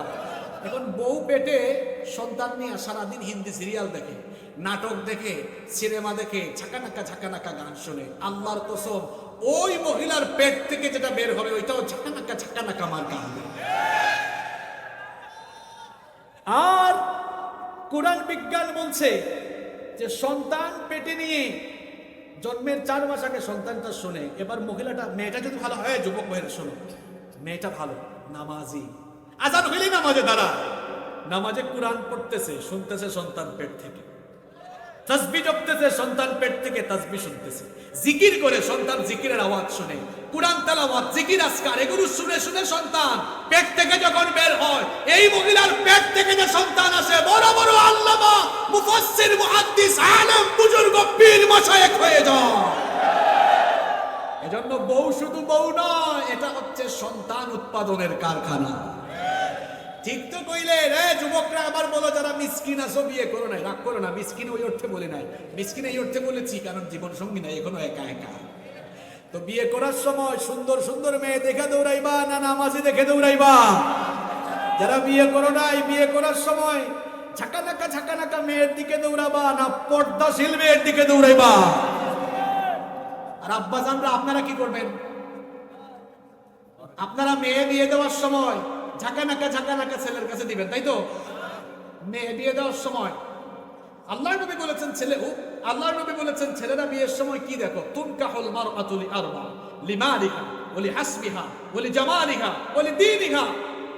আল্লাহর নবী বলেছেন তার বংশ পরিচয় দেখো, তার সম্পদ দেখো, রূপ দেখো, দিনদারিতা দেখো, তবে ফাজফার বিদাতিদ দীনি তারিবাত ইয়াদাক, সবার উপরে দিনদারিতাকে প্রাধান্য দাও। কারণ একটা মেয়ে সুন্দরী, রূপসী, বাবার টাকা আছে, পয়সা আছে, ক্ষমতা আছে, সব আছে, নামাজ নাই, রোজা নাই, ওই মেয়ের মধ্যে পর্দা নাই, এই মহিলাকে বিয়ে করলে ঘরের মধ্যে জাহান্নামের আগুন জ্বলে উঠবে। মেয়ে দেখতে সুন্দরী না, বাপের টাকা নাই, ক্ষমতা নাই, পয়সা নাই, মেয়ে নামাজি, দিনদার, পরহেজগার, পর্দাশীল, এই মেয়েকে বিয়ে করলে ঘর জান্নাতের রঙে রঙিন হয়ে যাবে। আব্বাজানরা মেয়ে বিয়ে দেওয়ার সময় কি করেন? কয় রংপুর শহরে বাড়ি আছে নি আমার জামাই, গাড়ি আছে নাকি, ক্ষমতা পত্র আছে নাকি? ছেলের দিনদারিতা না দেখে, শুধু গাড়ি বাড়ি দেখে মেয়ে বিয়ে দিবেন, এই মেয়ের কপাল পড়ে ছাই হয়ে যাবে। আর দিনদার ছেলে দেখবেন হালাল পন্থায় রুজি করে কিনা, ইনকাম করে কিনা, ছেলের মুখে দাঁড়িয়ে আছে কিনা, নামাজি কিনা, দিনদারিতা দেখে বিয়ে দেন, হালাল উপায়ে সামান্য টাকা ইনকাম করে অসুবিধা নাই, সারা জীবন আপনার মেয়ে সুখে থাকবে। আর ছেলে মেয়েদের বিয়েটা সহজ করে দেন। বিয়েটাকে আপনারা যে কঠিন বানাইছেন, এই ছেলেগুলা বিয়ে করতে পারতেছে না অনার্স মাস্টার শেষ করে, কারণ বিয়ে করতে নাকি 10-12 লাখ টাকা লাগে। এই জন্য জেনার দিকে চলে যাচ্ছে। বিয়েকে সহজ করলে জেনার দরজা চিরতরে বন্ধ হয়ে যাবে, ঠিক কিনা? যুবকরা যৌতুক নিয়েও বিয়ে করা যাবে। অনেকে আছে বিয়ে করার সময় চায়, আবার বিয়ে হিসাবটা টেকনিক করে চায়, তাই হিসাব কিছু দিব না, আপনার মেয়ে তো আপনার যা মন চায় খুশি হয়ে দিয়ে দিন, না দিলে আবার দিলা না কেন? কুকুরের পায়খানা খাওয়া কি? শুকর খাওয়া কি? শুকর খাওয়া যেমন হারাম, কুকুরের পায়খানা খাওয়া যেমন হারাম, যৌতুক দেওয়া এবং নেওয়াও তেমনি হারাম, হারাম এবং হারাম। যুবকরা বিয়ের সময় ছোট লোক হইয়া যৌতুক নিয়ে বিয়ে করবা না যৌতুক ছাড়া বিয়ে করবা? কারা কারা রাজি একটু দেখাই তো হাত তুলে। ও মা বিয়াইতের ওদিকে হাত তুলছে, নাকি আবার কাম করবো নাকি? ভাবিরাও মনে হয় আসছে, মাহফিলে খবর আছে আজকে বাড়িতে যান। আব্বাজানরা যাদের ছেলে মেয়ে আছে বিয়ের সময় যৌতুক দিবেন, যৌতুক নিবেন। হুজুর দেখছেন অবস্থা ছোট হয়েছে, যৌতুক দিবেন। মেয়র সাহেব আছেন, তিনি যৌতুক বিরোধী অনেক সমাবেশে বক্তৃতা করেন। তো মেয়র সাহেবকে সামনে রেখে সবাই বলেন যৌতুক দিবেন। আওয়াজ হয় নাই। যৌতুক দিব, যৌতুক দিব, যৌতুক নিব, মাদক গ্রহণ করব, মা বাবার খেদমত করব। হ্যাঁ করবেন তো? আল্লাহ তৌফিক দান করেন। এরপরে দেখেন কোরআন, এটা এমন এক কিতাব, it's quite impossible to make a book like the Quran. কোরআনের মতো কোরআন বানানো কি সম্ভব? কেউ কি কোরআনের মতো কোরআন বানাইতে পারবে? যে বানাইতে গেছে সে ধরা খাইছে। একটা কিচ্ছা আমার মনে পড়ছে, বলবো? মুসাইলামার নাম শুনছেন আপনারা? সে কি কাযযাব, ভণ্ড নবী, যে নবী বলে দাবি করেছে আমার নবীর পরে দুনিয়াতে কি আর কোনো নবী আসবে? আসবে না। মুসাইলামা বলল আমি তো নবী হইয়া গেছি। লোকেরা বলল মুসাইলামা তুমি যে নবী হইছো, তো নবী হইলে তোমার কাছে জিবরিল আসে না কেন, দেখা সাক্ষাৎ হয় না কেন? এই শয়তানটা কায়দা করে জবাব দিছে, দেখো আমি তো মাত্র নবী হইছি, নতুন নবী হইছি, কয়েকদিন সময় লাগবে, জিবরিল আমার কাছে আসবে। কিছুদিন পর লোকজনকে ডেকে বলছে গত রাতেই জিবরিল আসছিলেন আমার কাছে। কয় তাই নাকি? হ্যাঁ আসছে। তো তো কোন সূরা নাজিল হয়েছে? হয়েছে। কোন সূরা? সূরা ফিল। কোরআনেও একটা ফিল আছে, ওই ফিল না। তো মানুষ বলল ঠিক আছে একটু শোনাও তো। হে নবী যে কায়দার সূরাও শোনাইছে। এবার তেলাওয়াত শুরু করেছে, আল ফিল মাল ফিল ওয়া মা আদরাকা মাল ফিল লাহু যানাবু ওয়া বিল ওয়া লাহু খুরতুমুন তাওয়িল। আরবি যারা বুঝেন তারা তো বুঝেই ফেলছেন, অর্থটা দেখেন। আলফিল হাতি, এলিফ্যান্ট। মালফিল, হাতি কি? ওমা আদরাকা মালফিল। আচ্ছা হাতি কি, মানে হাতির ডেফিনেশন চলছে, পরিচয় দেওয়া হচ্ছে। আবার লাহু দানাবু ওয়াবিল, তার লেজ আছে, ওয়ালাহু খুরতুমুন, তবে লম্বা একটা সরও আছে। জনগণ বলল, এ মুসাইলামা, তুই যে একটা মিথ্যাবাদী, ধোঁকাবাজ, ভণ্ড, প্রতারক, এটা প্রমাণ হওয়ার জন্য তোর মুখ থেকে বের হয় এই সূরাটাই যথেষ্ট। কোরআনের মতো কোরআন দুনিয়াতে কেউ বানাতে পারবে? এই কোরআন হেফাজত করছেন কে? রব্বুল আলামিন বলছেন, ইন্না নাহনু নাযালনা যিকরা ওয়া ইন্না লাহু লাহাফিজুন। নিশ্চয়ই এই কোরআন নাজিল করেছি আমি, এর হেফাজতের সবটুকু দায়িত্ব নিয়েছি আমি। তাহলে যেই কোরআনের হেফাজতের দায়িত্ব আল্লাহর কাছে, সেই কোরআন আর কোরআনের আন্দোলনকে থামিয়ে দেওয়ার সাহস কারো আছে? সাহস কারো আছে? আল্লাহর দিনের আলো, এটা এই লাইটগুলোর মতো লাইট হইলে নিভাইয়া দেওয়া যাইতো। এটা হলো মোমবাতির আলোর মতো। এটা মোমবাতির আলো নয় যে ফু দিয়া নিভাই দিবেন। এটা ইলেকট্রিক্যাল লাইট নয় যে সুইচ বন্ধ করে আপনি নিভাই দিবেন। আল্লাহর দিনের আলোটা হলো এমন, এই আলোর সুইচটা আল্লাহ তার হাতে রেখেছেন। এই লাইটগুলো যদি বন্ধ করা দরকার হয়, আমরা সুইচে গিয়ে টিপ মারবো। আল্লাহর দিনের আলো, কোরআনের আলো, এটা বন্ধ করতে হলে সুইচ টিপতে হবে। সুইচ আল্লাহ কারো হাতে দেন নাই, রেখে দিয়েছেন কার হাতে? রেখে দিয়েছেন কার হাতে? কোরআনের আওয়াজ, কোরআনের দাওয়াত, কোরআনের দাওয়াত থামানোর জন্য, দিন কায়েমের দাওয়াত থামানোর জন্য যুগে যুগে যারাই জুলুম নির্যাতনের স্টিমুলার চালিয়েছে, যারাই এই দাওয়াতকে বন্ধ করার জন্য এই সুইচকে বন্ধ করার চেষ্টা করেছে, যারাই হাত বাড়িয়েছে, ধ্বংসের অতল গহ্বরে তারা নিপতিত হয়েছে। জন্য হতাশ হবেন না আপনারা। জুলুম নির্যাতন বাড়লে হতাশ হওয়া যাবে না। শুনেন শুনেন শুনেন শুনেন শুনেন, অন্ধকার চিরকাল থাকে না, অন্ধকারের পর আলো উদ্ভাসিত হয়। রাতের অন্ধকার শেষ হয়ে যেমন সকালবেলা ভোরের আলো উদ্ভাসিত হয়, ঠিক তেমনি ভাবে ইসলামপন্থী, কোরআনপন্থী লোকদের উপরে যে তমসাচ্ছন্ন অন্ধকার নেমে এসেছে, এই অন্ধকার থাকবে না। এর সুবহে সাদিক একদিন হবে ইনশাআল্লাহ। কোরআনের পক্ষে যে গণজোয়ার এই দেশে শুরু হয়েছে, এই গণজোয়ারকে রুখে দেওয়ার সাধ্য কারণে এই গণজোয়ার একদিন গণবিস্ফোরণে রূপান্তর হয়ে এই দেশে কোরআনের রাজ কায়েম হবেই হবেই হবে ইনশাআল্লাহ।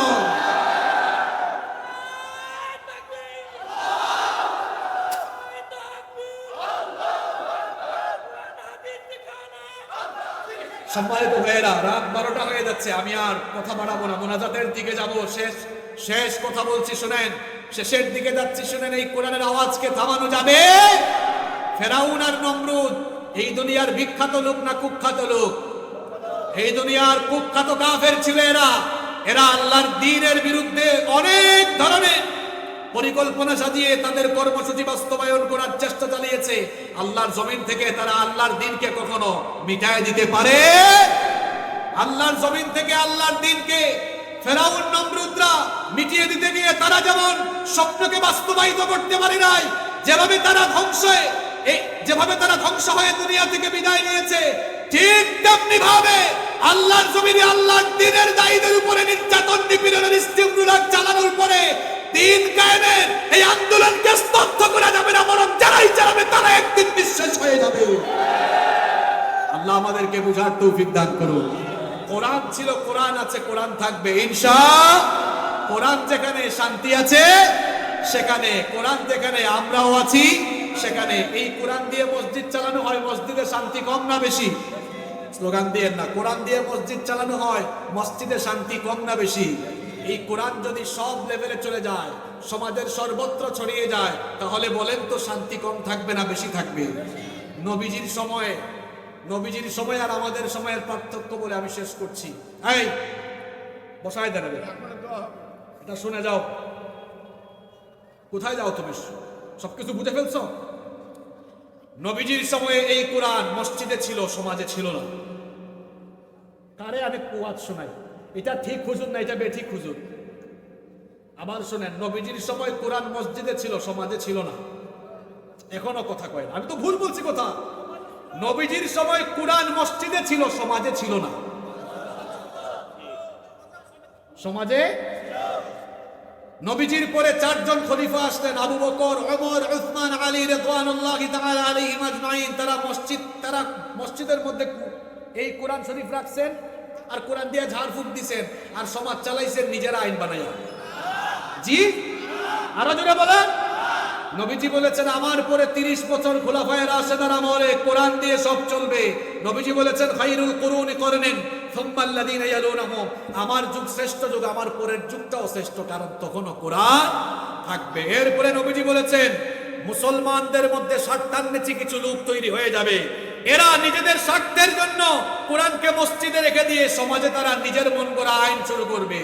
আইন শুরু করে করে মুসলিম উম্মাহ দিক বিদিকে ছড়িয়ে পড়বে, মুসলিম উম্মাহ বিভক্ত হয়ে যাবে। নবীজি আমার আখির জামানার কথা বলতে গিয়ে বললেন শেষ জামানায় ওই সকল মুনাফিকগুলোকে শায়েস্তা করার জন্য ইমাম মাহদির আগমন হবে।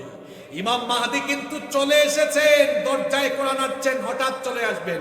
ইমাম মাহদি এসে সর্বপ্রথম কাফের গুলারে সাইজ করবেন না, সবার আগে মুসলমান নামধারী মুনাফিক গুলারে ধরবেন, যারা কোরআনকে মসজিদে রেখে সমাজ থেকে কোরআনকে বিতাড়িত করে সমাজে তাদের আইন চালু করেছে। ইমাম মাহদি সর্বপ্রথম এদেরকে ধরে শিকল দিয়ে বেঁধে তারপরে এদেরকে শায়েস্তা করবেন। কে এত বড় সাহস দিয়েছে? ইমাম মাহদি তার বিচার করবেন। আল্লাহর নবীর সময়ে কোরআন মসজিদে ছিল, সমাজে ছিল, সবকিছু কোরআন দিয়ে হয়েছে। আমরা এখন স্বার্থের পাগল হয়ে এটা করছি। আল্লাহ তুমি আমাকে সহ আমাদের সবাইকে তুমি হেদায়েত দাও। কই দিনের দুনিয়া, আমি স্টেজ থেকে নামার আগে হয়তো মরে যেতে পারি, আমি শেষ। আমার দাদার বাপের নাম আমি জানি না। এই কথাটা কেন বলছি জানেন? আপনার দাদার বাপের নাম আপনি জানেন না। কথাটা কেন বলেছি জানেন? যে দুনিয়ার জন্য, টাকার জন্য, ক্ষমতার জন্য এত পাগল। আমার দাদার বাপ 150 বছর আগে দুনিয়াতে ছিলেন, 150 বছর পরে তার প্রজন্ম তার নাম ভুলে গেল। যে দুনিয়ার টাকা পয়সা, গাড়ি বাড়ি, ক্ষমতা, এগুলোর জন্য এত কিছু করছেন। আরে ভাই, আপনার পরবর্তী প্রজন্ম আপনার নাম শুদ্ধা ভুলে যাবে। তার জন্য কি করছেন বলেন? কোরআনকে আঁকড়ে ধরেন, জীবনে কোরআন মানেন, সমাজে কোরআন মানেন। গোটা পৃথিবী আপনাকে বিচ্ছিন্ন করতে পারে, গোটা পৃথিবী আপনার উপরে জুলুম চালাতে পারে, অসুবিধা নাই। আমি কবরে যাওয়ার পর কোরআন আমার পক্ষে দাঁড়িয়ে আল্লাহর কাছে সুপারিশ করে কোরআন আমাকে জান্নাতে নেবে। এটা আমার জীবনের সফলতা। এই সফলতা সবাই চাই কি চাই না? কারা কারা চাই? দুহাত তুলে আল্লাহকে দেখায়। আল্লাহুম্মা আমিন। রব্বানা যালামনা আনফুসানা ওয়া ইল্লাম তাগফির লানা ওয়া তারহামনা لنكونن من الخاسرين ربنا لا تزغ قلوبنا بعد إذ هديتنا وهب لنا من لدنك رحمة إنك أنت الوهاب ربنا إنك جامع الناس ليوم لا فيه إن الله لا يخلف الميعاد ربنا اصرف عنا عذاب جهنم إن عذابها كان غراما رب العالمين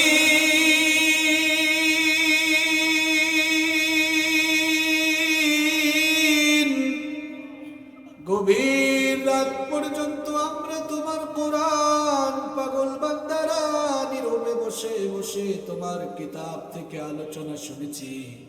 ওগো মালিক, গভীর এই রাতে বড় বড় উলামাদেরকে নিয়ে, দাড়ি পাকা মুরব্বী বাবাদেরকে নিয়ে, যুবক ভাইদেরকে নিয়ে, উলামা তুলাবাদেরকে নিয়ে তোমার কাছে ভিক্ষার হাত তুলেছি গো আল্লাহ। ওগো মালিক, এত গুনাহ করেছি আমরা, গুনাহ করতে করতে করতে করতে অন্তরটাকে আমরা কলুষিত বানিয়ে ফেলেছি গো আল্লাহ। এত পাপ করেছি, পাপের দরিয়ার অতল তলে দেশে নিমজ্জিত হয়েছি। ওগো মালিক, যতই আমরা গুনাহ আর পাপ করি না কেন, তুমি তো বলেছো লা তাকনাতু মির রাহমাতিল্লাহ, তুমি তো বলেছো বান্দারে আমার রহমত থেকে তোরা নিরাশ হয়ে যাইস না। ওগো মালিক, এজন্য তোমার রহমতের আশা করে জীবনের সমস্ত গুনাহগুলোকে সামনে নিয়ে তোমার কাছে ভিক্ষার হাত পেতেছি গো আল্লাহ। ওগো মালিক, আমরা এত গুনাহ করেছি, গুনাহের জন্য অনুশোচনা বোধ করে অনুতপ্ত অন্তর নিয়ে তওবার দরজায় গিয়ে হাতখানা তুলেছি। ওগো মালিক, খালি হাতে আমাদেরকে বিদায় করো না। তুমি যদি আমাদেরকে খালি হাতে বিদায় করো, আর কার কাছে যাব বলো? ওগো মালিক, আমরা ছাড়াও তো তোমার অসংখ্য গোলাম আছে, কিন্তু তুমি ছাড়া তো আমাদের আর কোনো মাবুদ নাই। তুমি যদি আমাদেরকে তাড়িয়ে দাও, বিদায় করে দাও, আর কোথাও যাওয়ার আমাদের জায়গা নাই। ওগো মালিক, চক্ষু বন্ধ করে গুনার কথা চিন্তা করলে জান্নাতে যাওয়ার আর আশা থাকে না। ওগো মালিক, এই গুনার বোঝা নিয়ে যদি কবরে যায়, ওই কবর আমাদের সাথে ভালো আচরণ করবে না গো আল্লাহ। ওই কবরটা বড় মারাত্মক জায়গা, সেখানে কোনো সাথী নাই, বাতি নাই, আলো নাই, নরম তুলতুলে কোনো বিছানা নাই, পোকামাকড়, সাপ, বিচ্ছু, কাদা, মাটি, ধুলাবালি যুক্ত সেই জায়গা। ওগো মালিক, গুনার এই বিশাল বোঝা নিয়ে কবরে গেলে কবর আমাদের সঙ্গে ভালো আচরণ করবে না। কখন যে আমরা সেই কবরে চলে যাই, কবে জানি কবরের ডাক এসে যায়, আমরা তো জানি না। প্রযুক্তির এই যুগে ঘরে বসে গোটা দুনিয়ার খবর নেওয়া যায়। ঘরে বসে গোটা দুনিয়ার খবর নেওয়া গেলেও আমরা তো কেউ জানি না আমাদের কার জন্য কাফনের কাপড় সে দোকানে রেডি হয়ে আছে। এমন তো হতে পারে আজকের এই মোনাজাত আমাদের কারো কারো জন্য জীবনের শেষ মোনাজাত হয়ে যেতে পারে। আর কোনোদিন তোমার কাছে হাত পাতার সুযোগ নাও পেতে পারি গো আল্লাহ। ওগো মালিক, এই গুনাহগারে কবরে গেলে জাহান্নামে পড়তে হবে। ওগো আল্লাহ, জাহান্নামের আগুনটা বড় মারাত্মক। দুনিয়ার আগুনের চাইতে 69 ভাগ বেশি তেজস্বী সম্পন্ন। দুর্বল এই শরীর নিয়ে জাহান্নামের আগুন আর জাহান্নামের শাস্তি আমরা ভোগ করতে পারবো না গো আল্লাহ। ওগো মালিক, এজন্য সব গুনাহের উপর লজ্জিত হয়ে ভিক্ষুকের মতো হাত তুলেছি। মাবুদ গো, আমাদের ভিক্ষার হাত দেখে তোমার কি একটু দয়া লাগে না? দুনিয়ার মানুষের কাছে হাত পাতলে লজ্জায় মানুষ হাতে কিছু না কিছু দেয়। মানুষের মনে তো তুমি দয়া মায়া দিয়েছো। তোমার দেওয়া দয়া মায়া পেয়ে যদি মানুষ এইরকম হয়, দয়া দানকারী তুমি সেই মাবুদ। তোমার কাছে তোমার গোলামগুলো হাত পেতেছে। ওগো আল্লাহ, তুমি কি একটু দয়া প্রবেশ হয়ে আমাদের ভিক্ষার হাতগুলো কবুল করে গুনাহ মাফ করে তুমি কি আমাদেরকে তোমার রহমতের কোলে তুলে নিতে পারো না? ওগো আল্লাহ, আমরা জানি তুমি গফফার আর আমরা গুনাহগার। ওগো আল্লাহ, গুনাহগার আমরা স্বীকার করে নিয়ে তওবা করে তোমার কাছে ভিক্ষার হাত পাতলাম। মাবুদ, দয়া করে সমস্ত গুনাহ মাফ করে আমাদেরকে মাসুম বানায়া বাসায় ফিরাইয়া দাও রব্বুল আলামিন।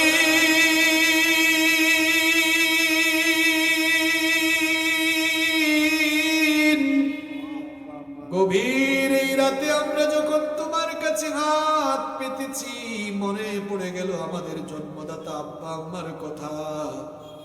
বাবা বটবৃক্ষের মতো ছায়া দিয়ে আমাদেরকে কষ্ট ত্যাগ করে লালন পালন করেছে। বাবার কথা মনে হলে ছোটবেলার দৃশ্যগুলো স্মৃতিপটে ভেসে আসে। আমাদের বাবা আমাদের জন্য কি পরিমাণ কষ্ট আর ত্যাগ স্বীকার করলেন। ছোটবেলায় যখন সন্তানকে নিয়ে বাবা খেতে বসে, নিজে না খেয়ে সন্তানের মুখে খাবারের লোকমা তুলে দিয়েছে। নিজে ছেঁড়া কাপড় পরে ক্ষেতের মধ্যে সারাদিন কাজ করে, অফিসের মধ্যে সারাদিন চাকরি করে, কত কষ্ট করে টাকা পয়সা ইনকাম করে আমাদের পড়াশোনার জন্য, ভরণ পোষণের জন্য খরচ করেছে।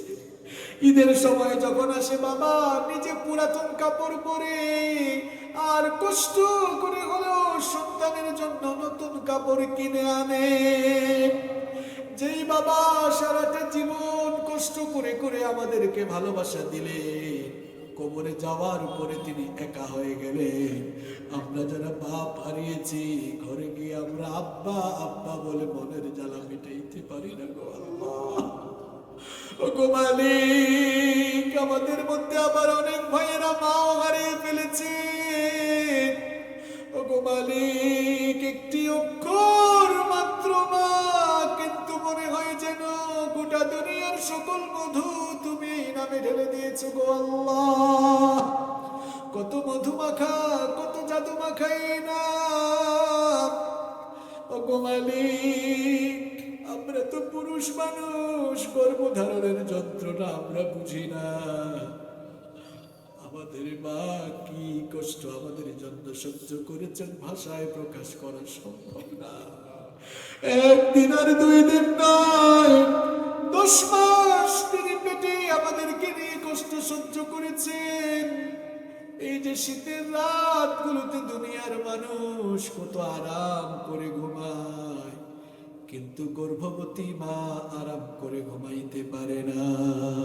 আমরা যখন মায়ের পেটে ছিলাম, রাতের বেলা মা ঘুমাইছে, রাতের বেলা মা ঘুমিয়েছে, ঠিক তখন সন্তান পেটের ভেতরে নড়াচড়া শুরু করে উঠলো, মায়ের এমন বেদনা শুরু হলো, ঘুম ভেঙে মা ছটফট ছটফট করে ব্যথার যন্ত্রণায় নীরবে নিভৃতে চোখের পানি জড়িয়েছে।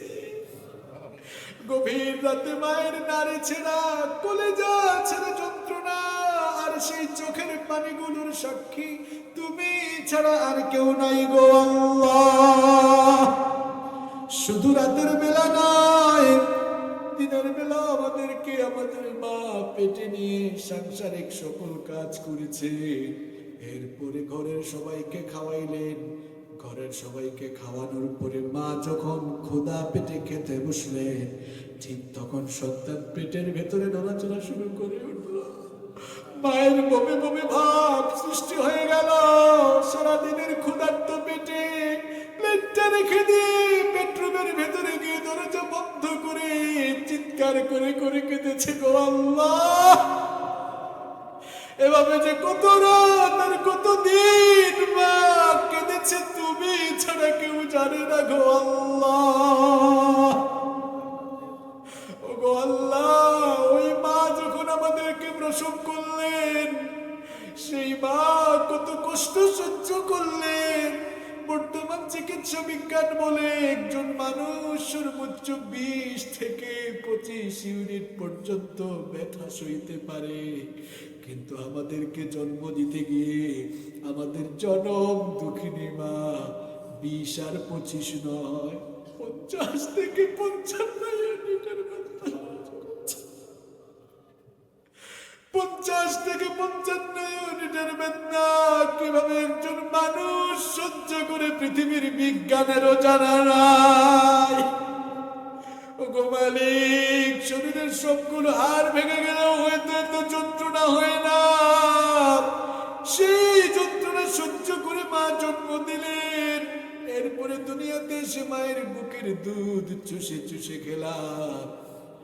আমরা সারাদিন ক্লান্ত শরীর নিয়ে কাজ করতে করতে যখন গভীর রাত হয়ে যায়, তখন বাসার দরজায় মা ছাড়া আর কেউ অপেক্ষায় থাকে না। বাসায় গিয়ে মা মা বলে ডেকে মায়ের মায়াবী চেহারা দেখলে শরীরের ক্লান্তিগুলো চলে যায়। ও গো মামুদ, আমরা যারা মা হারিয়ে এতিম হলাম, ঘরে গিয়ে মায়ের চেহারাও দেখি না, মা মা বলে ডেকে মনের জ্বালাও মিটাইতে পারি না গো আল্লাহ। ও গো মালিক, চেয়ে দেখো স্কুল মাঠের দিকে মা বাপ হারা এতিম সন্তানগুলো চোখের পানি ছেড়ে ভিক্ষার হাত তোমার কাছে তুলেছে। ও গো মালিক, আমাদের চোখের পানি দিয়ে আমাদের কবরবাসী মা বাবার কবরগুলোকে তুমি জান্নাতুল ফেরদাউস বানিয়ে দাও। আমাদের যাদের মা বাবা বেঁচে আছেন নেক হায়াত বাড়িয়ে দাও। যতদিন তারা বেঁচে থাকবেন আমাদেরকে খেদমত করার তৌফিক দাও। আল্লাহুম্মা গফিরলি ওয়া লিওয়ালিদাইয়া ওয়া কুর রাব্বিরহামহুমা। আমার বাবা জানরা আমার ভাইরা সবাই মহব্বতে আমার সঙ্গে পড়েন, রাব্বিরহামহুমা কামা রাব্বায়ানি সগীরা। রাব্বিরহামহুমা কামা রাব্বায়ানি সগীরা। রব্বুল আলামিন আমাদের আত্মীয় স্বজন যারা কবরে চলে গিয়েছেন তাদেরকে মাফ করে দাও।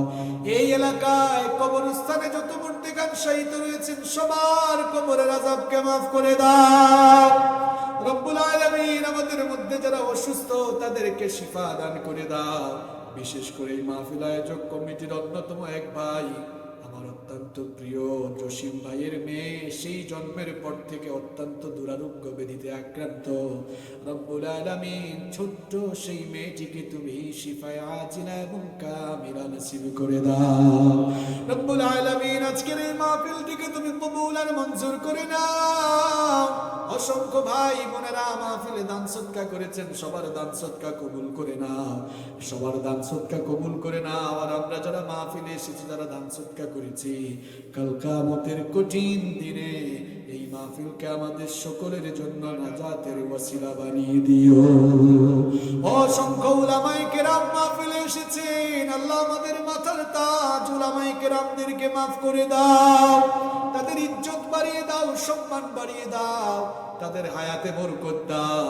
রব্বুল আলামিন তাদেরকে বেশি বেশি করে দ্বীনের খেদমত করার তৌফিক দান করে দাও। বিশেষ করে রংপুর কারামতিয়া কামিল মাদ্রাসার সাবেক প্রিন্সিপাল হুজুর মাহফিলে এসেছেন, আল্লাহ প্রিন্সিপাল হুজুরের সম্মান আরো বাড়িয়ে দাও। রব্বুল আলামিন ওনার হায়াতের মধ্যে তুমি বরকত দাও। রব্বুল আলামিন আজকের মাহফিলের সম্মানিত প্রধান অতিথি রংপুর মহানগরীর মাননীয় মেয়র মাহফিলে এসেছেন, তিনি মাহফিলে আলোচনার শুরু থেকে শেষ পর্যন্ত থেকেছে। রব্বুল আলামিন মেয়র সাহেবকে তুমি মাফ করে দাও। অত্র ওয়ার্ডের কাউন্সিলর সাহেব এসেছেন, রব্বুল আলামিন জনাব নাজমুন নাহার নামে আরেক বোন, তিনিও দোয়া চেয়েছেন, সংরক্ষিত আসনের কাউন্সিলর প্রার্থী। রব্বুল আলামিন মেয়র সাহেব দোয়া চেয়েছেন, অত্র ওয়ার্ডের কাউন্সিলর এবং মহিলা ওয়ার্ডের সংরক্ষিত কাউন্সিলররা এবং অন্যান্য কাউন্সিলররা, অনেক ভোট প্রার্থীরা দোয়া চেয়েছেন। রব্বুল আলামিন যাদেরকে দিয়ে জনগণের কল্যাণ হবে, জনগণের খেদমত হবে, তাদের দিকে জনগণের দিল তুমি ঝুঁকায়া দাও। রব্বুল আলামিন যত ভাইয়েরা জনপ্রতিনিধি হওয়ার উদ্দেশ্যে এসেছেন তাদের সকলের দিল তুমি সাফ করে দাও। রব্বুল আলামিন মেয়র সাহেবকে তুমি মাফ করে দাও, তাকে তুমি দ্বীনের জন্য কবুল করে নাও। মাহফিলের সম্মানিত সভাপতি এবং যারা আলোচক হিসাবে আলোচনা করেছেন, রব্বুল আলামিন সবাইকে মাফ করে দাও। অত্র মাদ্রাসার 20 জন হাফেজকে আমরা আজকে পাগড়ি দিয়েছি, রব্বুল আলামিন এই ছাত্র ভাইদেরকে মাফ করে দাও, তাদেরকে দ্বীনের দায়ী হওয়ার জন্য সব যোগ্যতা দান করে দাও।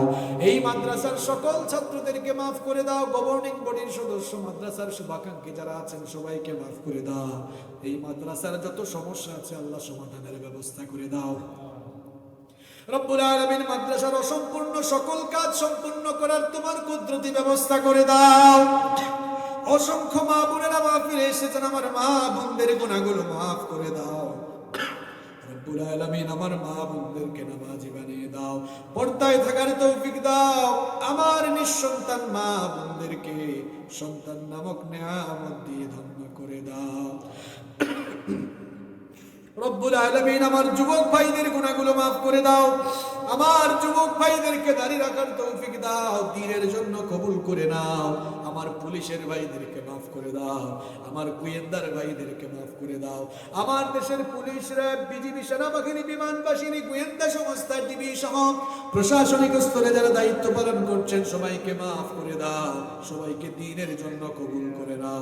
রব্বুল আলামিন আমার দেশের উলামা মাশায়েখদেরকে তুমি হেফাজত করো, সকল প্রকার ষড়যন্ত্র থেকে জাতির শ্রেষ্ঠ সন্তান উলামাদেরকে হেফাজত করো রব্বুল আলামিন। পৃথিবীর নির্যাতিত সকল মুসলমানদেরকে তুমি তোমার কুদরতি চাদরে দিয়ে হেফাজত করো। ওগো আল্লাহ, আমাদের মনের বেদনা তুমি ছাড়া আর কেউ জানে না। কুরআনের অনেক আলেমদেরকে আমরা অনেক ভালোবাসি, যাদেরকে আমরা কুরআনের মাঠে পাই না। ওগো আল্লাহ, আমাদের মনের ভেতরে সেই বেদনার কথা তুমি জানো। ওগো মালিক, আমাদের সেই কুরআনের প্রিয় মুখগুলোকে তুমি আবারও কুরআনের মাঠে ফিরাইয়া দাও রব্বুল আলামিন। আমাদের মধ্যে সকল ফিতনা ফাসাদ দূর করে দাও, ভাই ভাই হয়ে মিলেমিশে থাকার তৌফিক দাও। আমাদের মনের সকল হিংসা নিন্দা দূর করে দাও, আমাদের মধ্যে হৃদ্যতার বন্ধনকে আরো মজবুত করে দাও। যুবকগুলোকে আল্লাহ মাদক থেকে হেফাজত করো, জঙ্গিবাদ থেকে হেফাজত করো, সন্ত্রাসবাদ থেকে আমার দেশকে হেফাজত করো রব্বুল আলামিন। ওগো মালিক, আমাদের সকলকে তোমার দ্বীনের পথে চলার তৌফিক দাও। তোমার কাছে নেওয়ার আগে তোমার ঘরের জিয়ারত আর তোমার হাবিবের রওজা জিয়ারতের সুযোগ আমাদেরকে দিও। আমরা যারা গিয়ে এসেছি আমাদেরকে বারবার যাওয়ার সুযোগ দিও। ওগো মালিক, শেষ আবেদন তোমার কাছে গো আল্লাহ, দুনিয়াতে কেউ আমরা চিরদিন থাকবো না। এই পৃথিবীর মায়া ছেড়ে সবাই আমরা একদিন চলে যাব। আমরা তো গুনাহগার মানুষ, আমাদের গুনাহের কারণে গাড়ির নিচে চাপা দিয়ে অ্যাক্সিডেন্ট করিয়ে অথবা আমাদের পাপের কারণে বড় বড় কঠিন দুরারোগ্য রোগ দিয়ে পায়খানা প্রস্রাবের বিছানায় ঘোরাঘুরি করে এমন জিল্লতি আর বেইজ্জতির মৌত আমাদেরকে দিও না। ওগো মালিক, আমাদের পাপের কারণে এমন কঠিন রোগ দিও না যে রোগের কারণে তোমার সাজদা দেওয়া যায় না। ওগো মালিক, মৌতের আগ পর্যন্ত তোমাকে সাজদা দিতে চাই, এজন্য আমাদেরকে সুস্থতার জিন্দেগি দান করো, আমাদেরকে শুকরগুজারি গোলাম বানাও, সুস্থতার জিন্দেগি দাও। যখন মৌতের সময় আসবে তখন আমাদেরকে পবিত্র অবস্থায় তোমার কাছে তুলে নিও, আর মৌতের সময় আমাদের মুখে কালেমাটা নসিব করে দিও। লা ইলাহা ইল্লাল্লাহু মুহাম্মাদুর